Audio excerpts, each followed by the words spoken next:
Check your phone. Be quiet, trader. This is a new era of Ball 6, presented by the WWBL.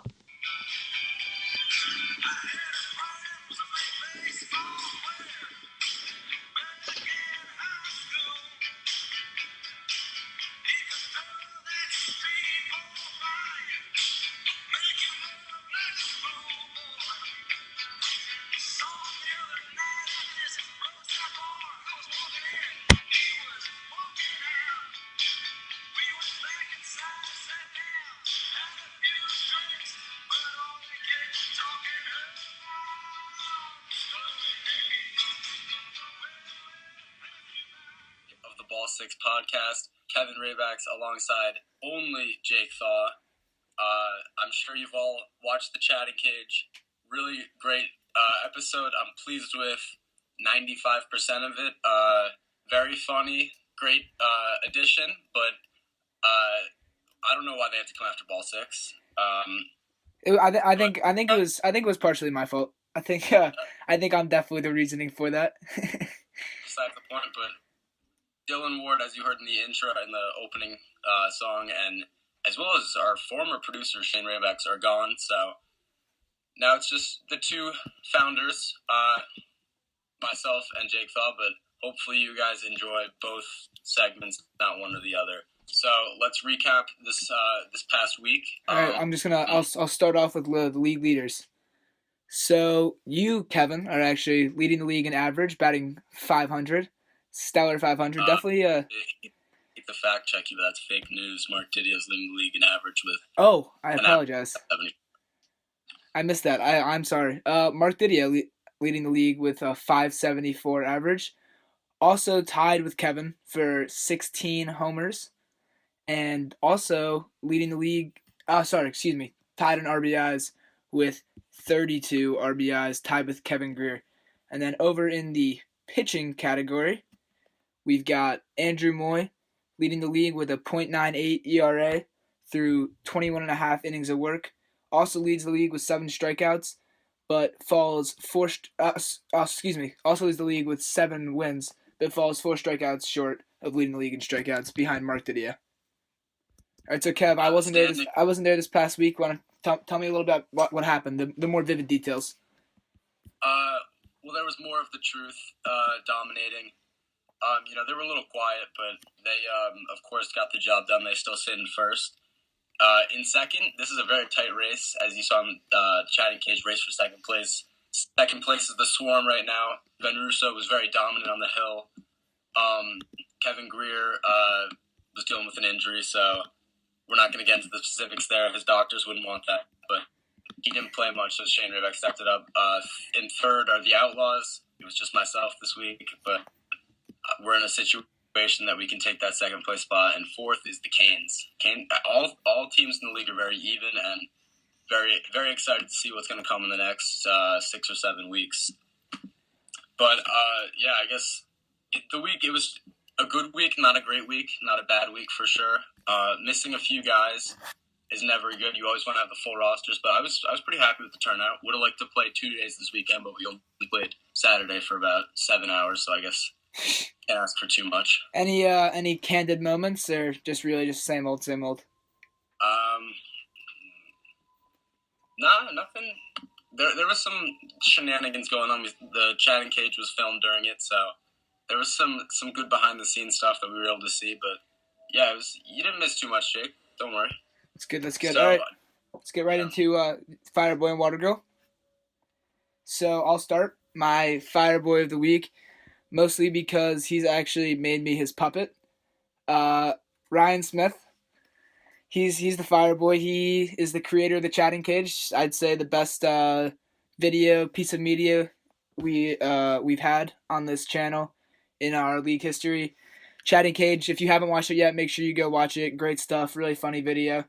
As well as just he's kind of taking the league by storm so far. Really high batting average. I want to say 495. Let me check that. He is 495. And so just also kind of almost took my life with a couple of roasts. So I'm as I said, I'm his puppet. He's definitely my Fireboy. very cowardly move there. But my fire boy is Dylan Ward. I just want to really honor this man. He had just such a terrific weekend. He, the Celtics closed out their opening series of the playoffs. They beat, they won in 6 games against the Bulls. Won 4 straight. Really happy for that, Dylan. Your sports teams always seem to win, so happy about that. And then you went to a Red Sox game. Before you move on, let's talk about all of the sports teams. He's got the Bruins. They actually exited early this year, so I guess we can't really. Still made the playoffs though. So. Yeah, but the Bruins are historically a pretty good dynasty. Duke, I mean, they never win basketball. Am I right? The Celtics lead the NBA in championships. The Red Sox, also a great franchise. So really not a lot of things going wrong in Dylan's life. Duke as well, one of the best basketball dynasties of this century. So anyways, so great to see the continued success. And then, you went to Boston with the fam. Sounds like it was a great time. I saw some pictures. Went up to Fenway. That's always terrific. And so, and then you did some community service, helped out today. Got some wings at the Black Duck, I'm sure. So, you really just had a great weekend. So, I hope the award-winning listeners are giving a little quick hands to Dylan. And Dylan, I know you're listening, so give yourself a pat on the back. Great job this weekend. Really happy for you. All right, I'll go into my water girl. Not actually a person again this week. I won't make it transportation because that really was not received well by the public. But I'm going with just the league having some pride, not letting a rookie dominate our league in Mark Didio. He's kind of as I was Ryan's puppet this week. He's kind of made the entire league his puppet throughout the entire season. He's dominating. We got to have some pride. Someone's got to step up. Maybe take one for the team. Take a golf club, kneecap him, force injury, get him out of this. Get him out. He's too good right now. Get him out. That's what Jake says. My water girl is also not a living human, but it really should be the strike zone. The strike zone has feelings too. Chris pretty much destroyed it, but again this weekend. Wait, I wasn't there. Again, he destroyed the strike zone. He didn't destroy it again. It's on its last legs, but this weekend the wind just tore it apart. It was just falling all over the place. And some paint's chipping. I'm just really sad. We're taking any donations. We're going to start a GoFundMe. Just kidding. But the poor strike zone is my water girl. He/she/it had a really rough week. Yeah, all right. So that's the first half of our show today. I think this is our third guest. Maybe we'll end up being our best guest. Definitely if not, the best so far. Definitely the best so far. So it's Kyle Schultz of MLW Wiffleball. He was a really great guy. Got a really good interview, and hopefully you guys will like it. So welcome back to our second interview. Third. Here we have Kyle Schultz of MLW Wiffleball. How you doing, Kyle? I'm doing good, man. How are you? Good. Happy to have you on. All right, so let's just get right to it. Let's get our first question going here. So I'm just curious, how did the league really come about? How did you guys create this league? I don't know if you guys know of FT Wiffle, but back in 2009 and 10, they made videos, and I don't know, I just kind of got inspired by them and modeled my league after them, and it just kind of grew from there. Nice, glad to hear. Actually, I am familiar with FT Wiffle's work. So you guys have been playing for a while. So what are the exact dimensions to the fence and from the mound, and have you kind of outgrown them at all? Yeah, so it's about 70, 75 feet all the way around. I know it's pretty small, but we have that huge tree in our center field, so I don't know, we've always wanted to make the field bigger or whatever, but it's kind of hard. So yeah, I don't know. Is that tree annoying? Does it? A lot. Yeah, it's annoying. I wish our field was bigger. It's kind of, we feel like we've grown out of it and stuff. We're 18 years old. We shouldn't be playing on a field that small, So have you guys ever considered trying to find a different venue? Actually, yeah, but it's just convenient being in my front yard. You can just go out there and play whenever you want, Gotcha. Yeah. All right, so third question. So now you say you're inspired by FT Wiffle. So I'm just curious. So you guys came about from that 2009 FT Wiffle channel. How did you end up becoming so popular, do you think? I don't know, man. I just really kept with it, and I don't know, like we got a lot of interest from like our area. You know, a lot of people like the sport of wiffleball, and I like making videos too. So it really all just came together like that. But yeah. So I did some background research. I saw Tommy Coughlin left, and he's coming back now. Yep. We all know wiffleball is a big grind. Why did he leave in the first place? He's traveling a lot with baseball, and it was just kind of like annoying for him to like come back and play wiffball. And it kind of like, you guys might know this, but like it kind of like messes up with your swing in baseball a little bit, just like the reaction time and everything. So like he wanted to focus on that, and he's playing like varsity baseball right now. So he might miss like the first series of wiffball, but he'll be there for the majority this year. So I'm not gonna name who, but an unnamed source in your league has called you out. Said that you're the worst in the league. What are your thoughts on that? In my league, they said that. Yeah. Let me guess. It was like Noah Dabrico.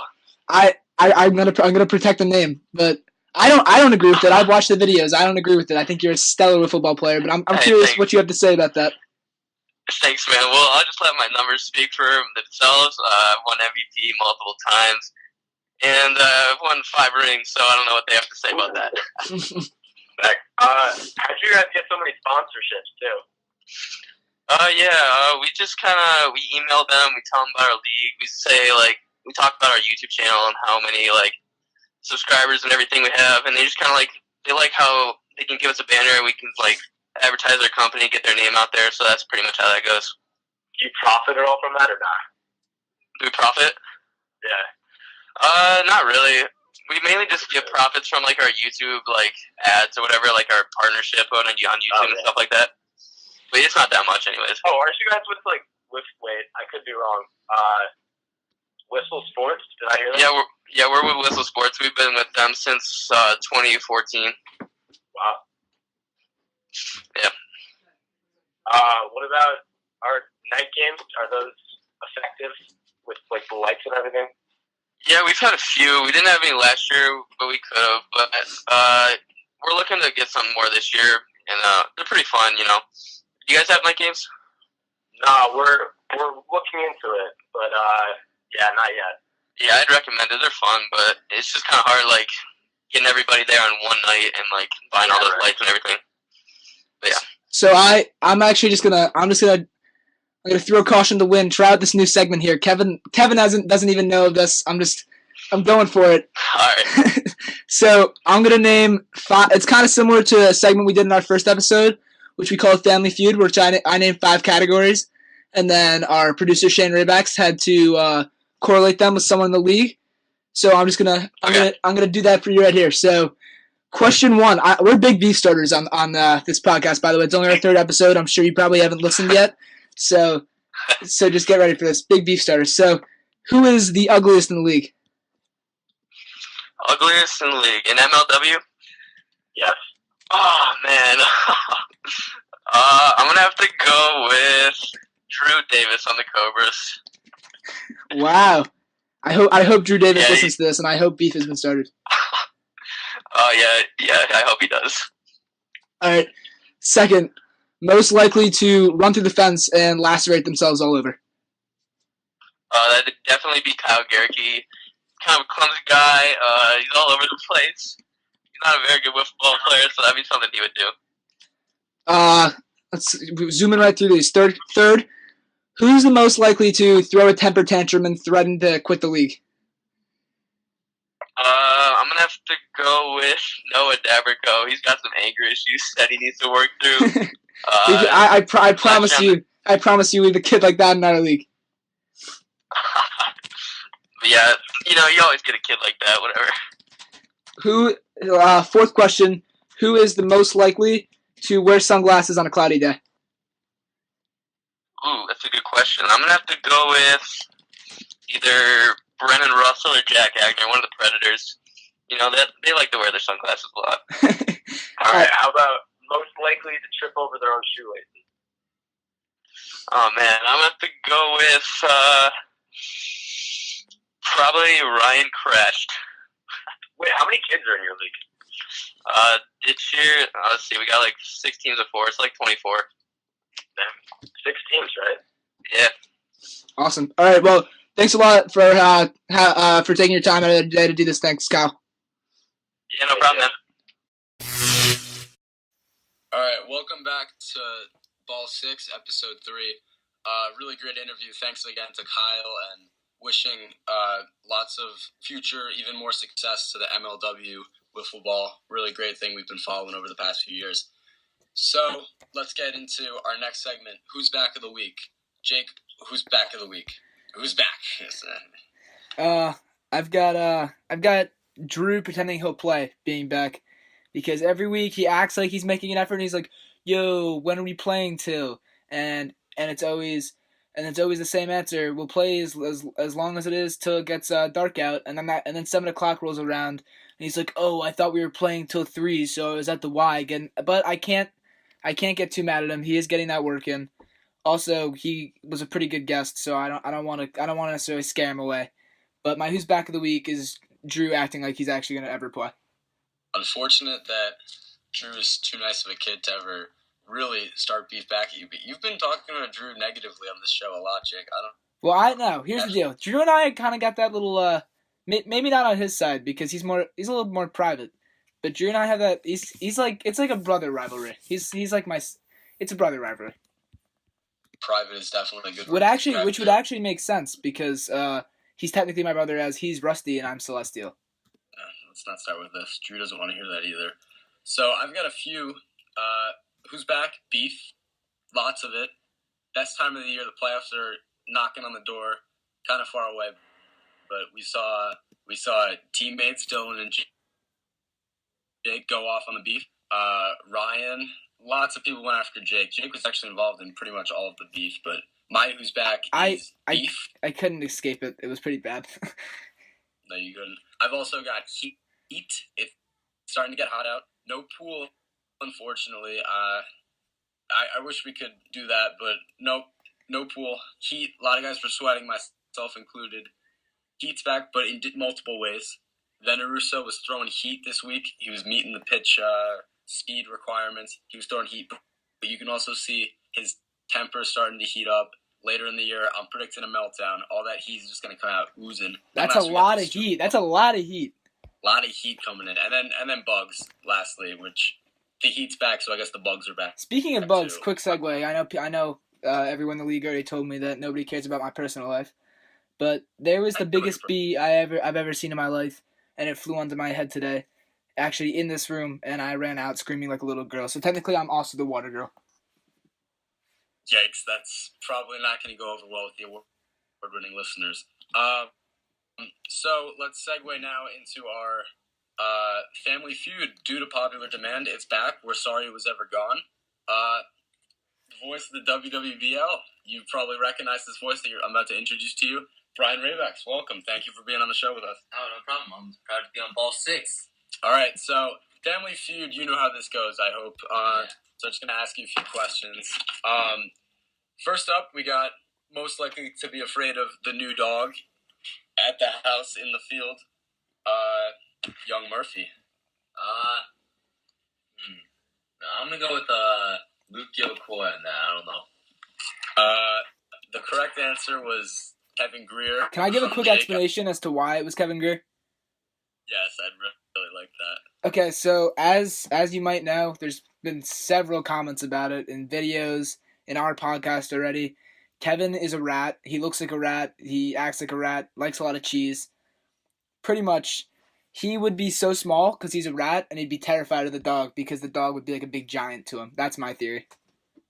If you want to go back and play a little game, count how many times Jake said the word rat about Greer. I love you, Greer, man. But that's kind of weird. But anyways, Greer, I don't think you deserve that. You're the man. Maybe a little bit. All right, next we got worst taste in music. Worst taste in music?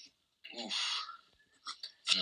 If I had to say anybody, I'd probably take a guess. I don't know his taste in music, but I'm going to go with Russell Crowe. I don't know. I personally, maybe I would have gone with that. That would be somewhere around me. But he went with Young Luyo, Lucci Man, Luke Yokoy. 0 for 2. Yeah, you're not faring too well. Can I also just can also just make one last comment. Yeah, So you can comment on all of these. I need some explanation for this one too. Luke's was pretty. I just don't know what Luke listens to, so I really hadn't. I just pretty much just the weekend on loop is Luke, as well as some Coldplay. Oh well, I actually love that, so never mind. Luke does not have the worst. Also, well, Brian, too late. You should have thought about that maybe a little more. Brian, I also have a little. I have a little comment for you, Brian. Every time you say something, you don't have to be like, I don't know. All right. Okay, Jake. Okay. All right. So, next question. I'd like to say B-Trent's hitting 475. Jake, as you've told us about 100 times, you're hitting 194. Yeah, I get it. I'm bad, all right? Let's get over this, all right? All right.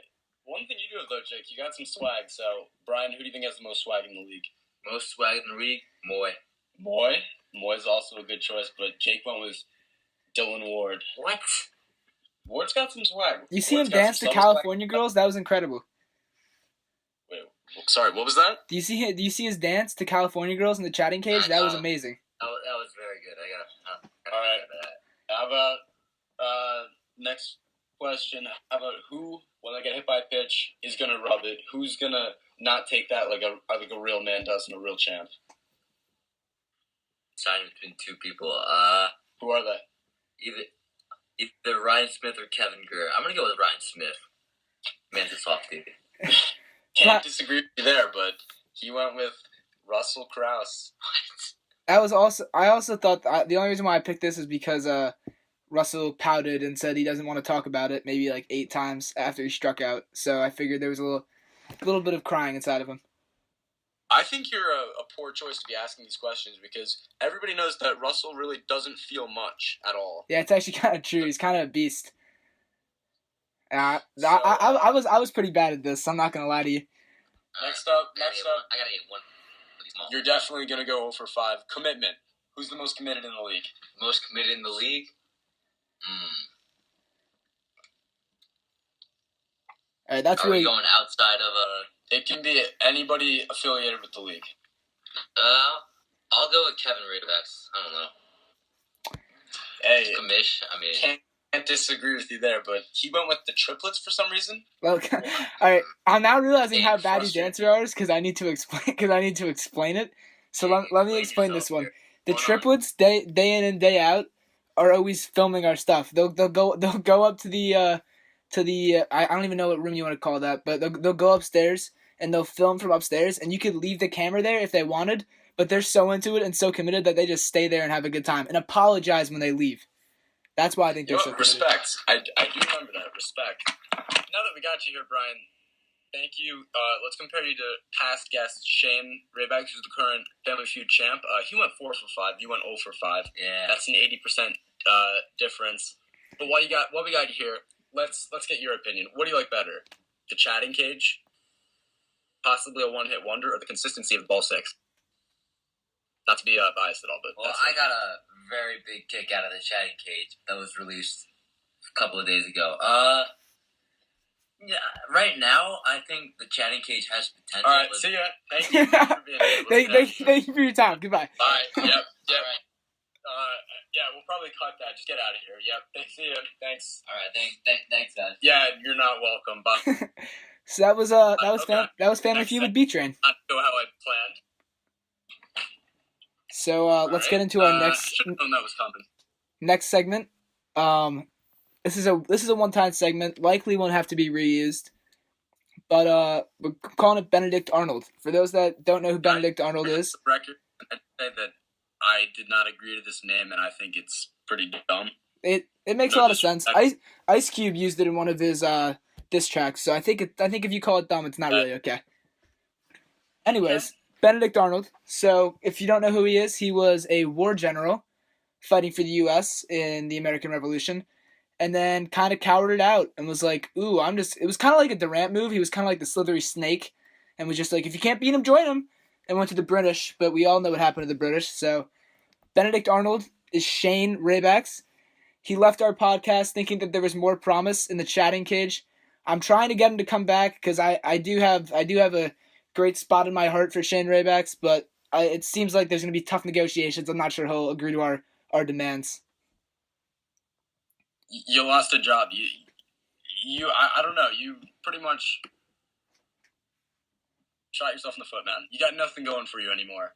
You're hitting what? What's your average, anyways? You're hitting sub 400.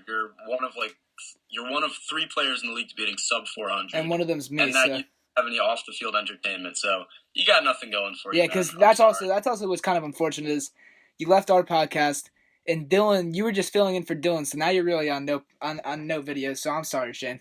If you want your look at me, this is me formally offering your job back. If you want your job back as producer, I want you back. I want you to come back. Okay. Let's be real here. What did he really do? He sat in the background and pressed play. He was a good confidence booster. Okay, whatever. Enough talking about him. I don't think we should have even mentioned him past explaining what happened with the chatting cage. So let's get into our top 5 of the week. Also, let us know in the comments what segments you like and don't like. What segments you like and don't like. We'd really like to hear your opinions. What do you mean? Can I give my opinion? So let's ex-producer Shane Raybacks unfortunately lives with me, so he's got something to say. I just want to give my side of the story. I was presented an offer with the Giant Cage, which I couldn't refuse. I think it came out a lot better than Ball 6. How many takes did it take on the chatting cage? You were so bad on there. One take wonder. One hit wonder, one take wonder. All right. Ooh. So let me ask you this: How does this explain you saying, and I quote, "Excuse me for a little bit of the salty, not so radio-like language that you're accustomed to," but you said Ball 6 sucks. Can you, in multiple occasions, can you explain that? That was in the script. I believe that, but I didn't. Did you say you believe that? I meant I don't believe it. Just see ya. Get out of the studio. It was in the script, so I am kicked off now. Is your face going to get any more red? Shane, I just offered you a job back. You know what? Get out of here. Get out of here. You can listen later. Please leave the studio. All right. Well, I don't even want this job. Oh, all right. Okay. Also, just later. a little minor dink. Also, you can't fire me because I quit. Well, we already fired you, so a little minor dink. A little minor dink. Can I just, for the record, just say one more thing? I was a big fan of the chatting cage, but not that they're stealing our idea, but we're the creative ones who kind of started this little, off the field show going on. So I don't think we should just be given the boot now. I think it's only getting better. So I think with consistency, not that it's a competition that everyone's making it, but I think Ball 6 deserves to be recognized and respected. So Kev, before we go ahead, I'd like to name just a little minor dink of the week. We have our real dink of the week coming at the end of the episode, but I've got you as minor dink of the week for saying Shane has we'll call it potty mouth for saying sucks. So that was on air. I don't want the young children listening and hearing those words. All right, that's fair. So, all right, you're a family man. You want to go off, call me a dink? That's fine. Whatever. Sorry. When I win a Pulitzer Prize, we'll talk then. When I win the Walter Payton Man of the Year award.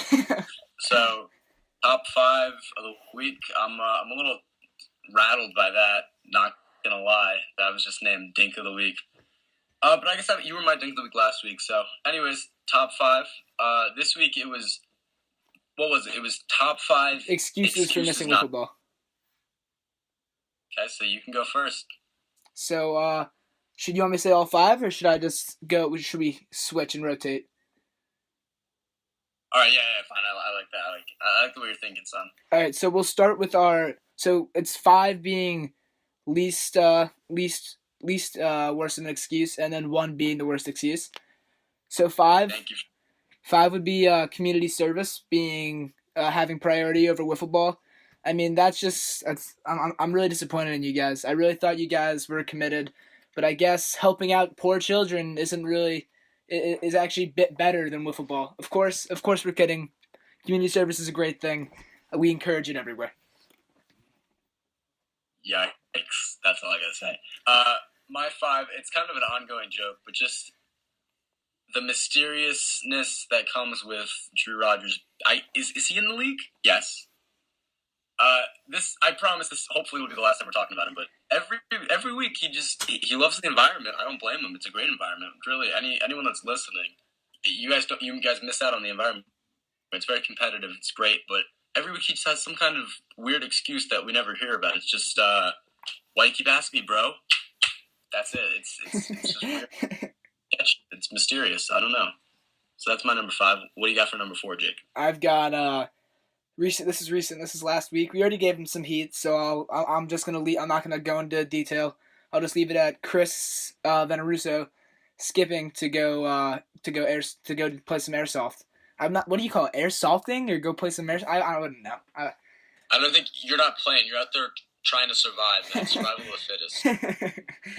I think no shame in ripping on him for that because that's just a lack of commitment. There's nothing. So this week it happened too, but I'll get to that later.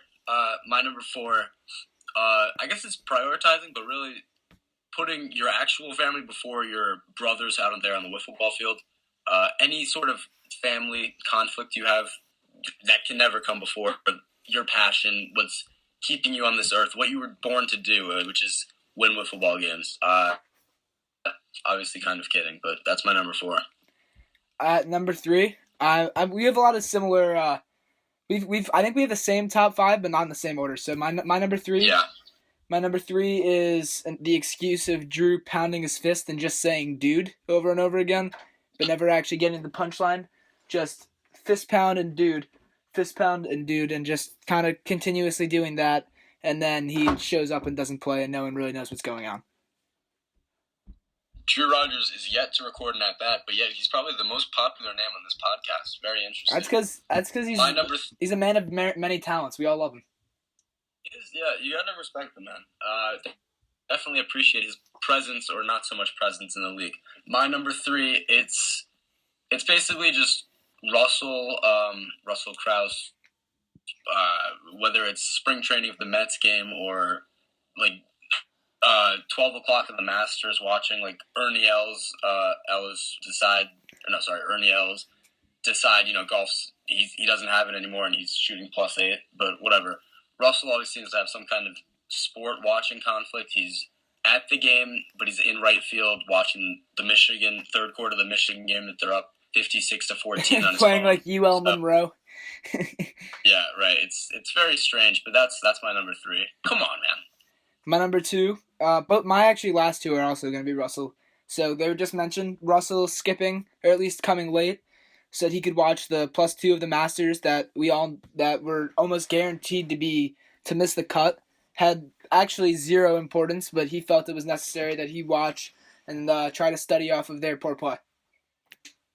Here's a question: is the whole watching the +2 of the Masters, is that an actual thing? Because I'd like to take credit for that phrase. That was used on ball 6. That was used on the chatting cage. That was just used again on ball 6. So yes, he actually is that a thing? It was it was like so the cut was +1, and the +2s were playing, and it was they were on holes 15 through 18. So they all had to and 15 through 18 is the hardest at Augusta. So they all had the birdie.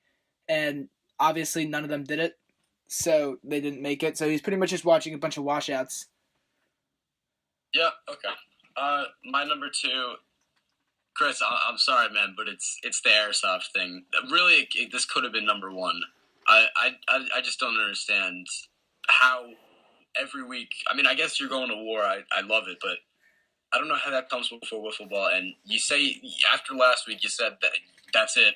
I'm all in. And then today, if we had played, there would have been a conflict. So that's my number 2. And to finish it off, we already mentioned it as well. Kevin already mentioned it earlier.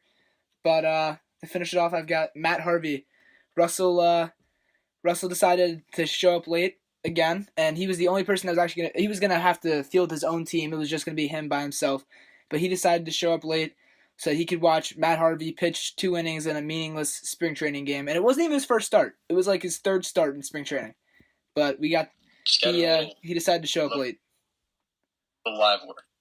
Okay, number 1 for me is just quote-unquote not feeling it. Today, nobody was really feeling it. I don't understand what like helping out with the gardens or picking up trash was too physically enduring for you guys to play tonight. Look, I got the bug to play. I don't know about you guys. I'm in it.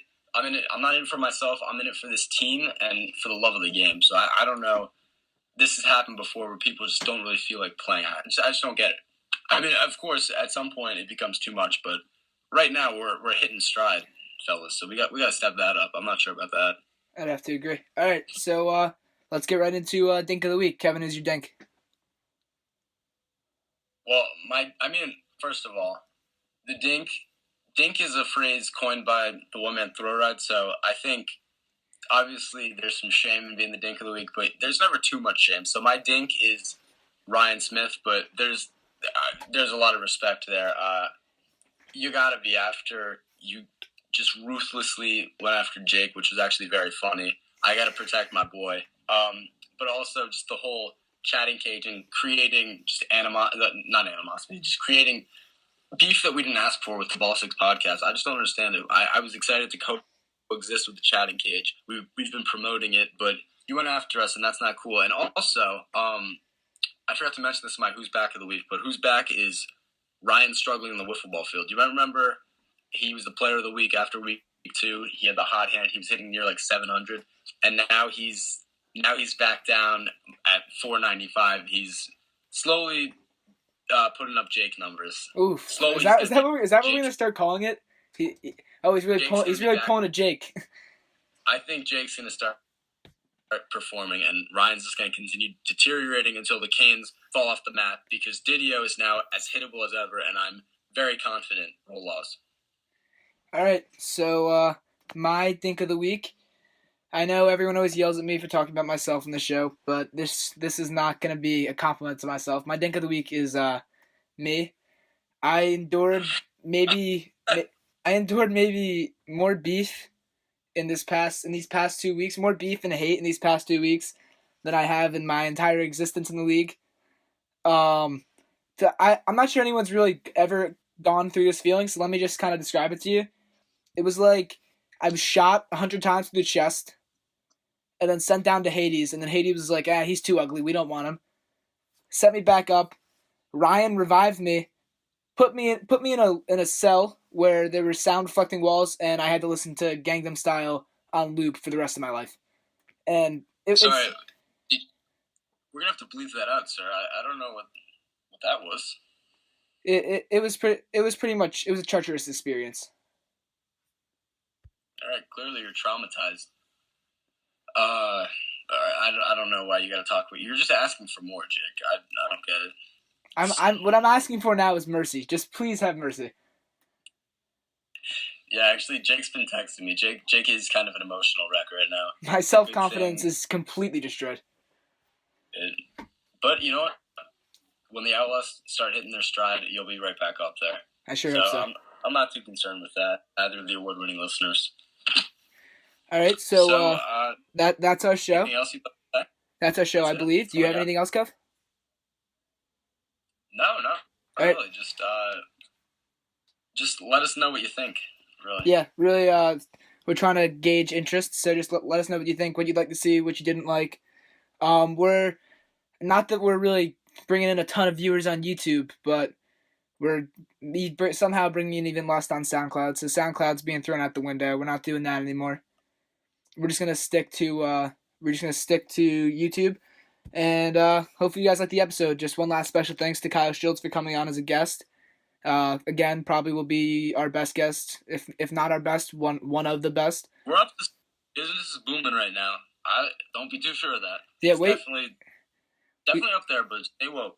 We got a couple cool guests coming up, so hopefully you guys like this show, and then we'll like the past ones. We'll like the ones in the future. All right, so the schedule is Podcast Monday. The Chatting Cage, that'll be a new video. You can find that on YouTube. Podcast will be on, as we said, YouTube and SoundCloud. And the wrap-up Friday will be this week in the WWBL video. All right, thank you guys for listening. Hope you liked it.